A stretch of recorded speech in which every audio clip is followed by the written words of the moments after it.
전국적으로 대중교통 요금 인상이 추진되고 있습니다. 몇 년간 요금이 동결되면서 적자가 누적됐다는 설명입니다. 보행 중심 정책의 상징이었던 서울 연세로는 대중교통 전용지구 해제가 추진되고 있습니다. 그런데 이런 정책들이 기후위기 대응에 악영향을 줄 거라는 비판이 나오고 있습니다. 장현민 기자가 짚어봤습니다. 새해 들어 대중교통 정책이 요동치고 있습니다. 먼저 대중교통 요금 인상이 추진되고 있습니다.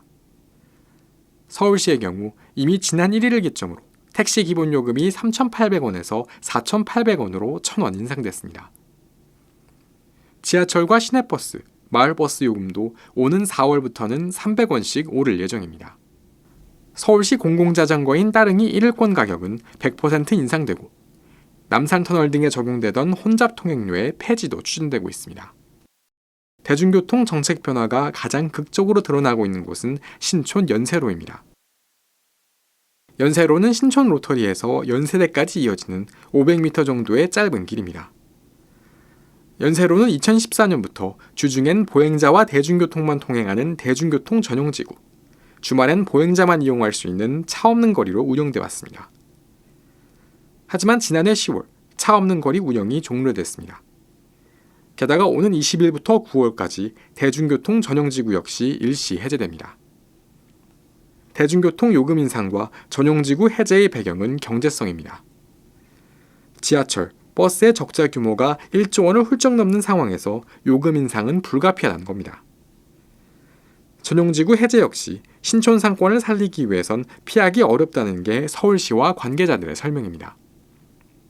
주변 지역과 연결하는 중요한 교통로입니다.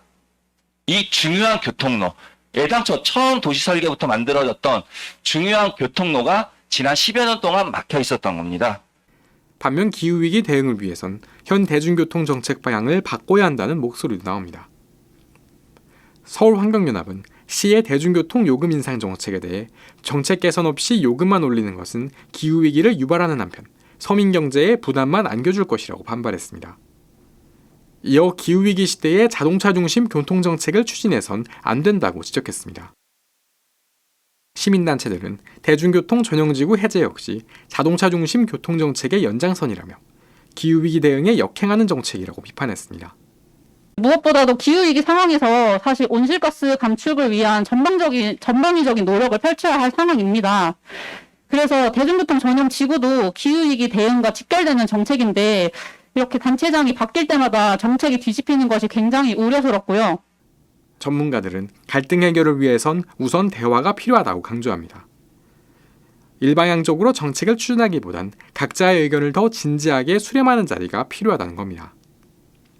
결국에는 폐지를 하든 지속을 하든 그 근거가 무엇인지가 좀 납득할 만한 이야기들을 행정이 해야 된다 보여집니다. 이 연세로 대중교통 전용기구가 어떤 의미를 갖고 있는가, 왜 확정하지 못했는가라는 고민들도 저는 해봐야 되지 않을까 생각을 합니다. 새해부터 팍팍한 소식만 들리는 요즘, 그 어느 때보다도 진지하고 신중한 소통이 필요한 때입니다. CPBC 장현민입니다.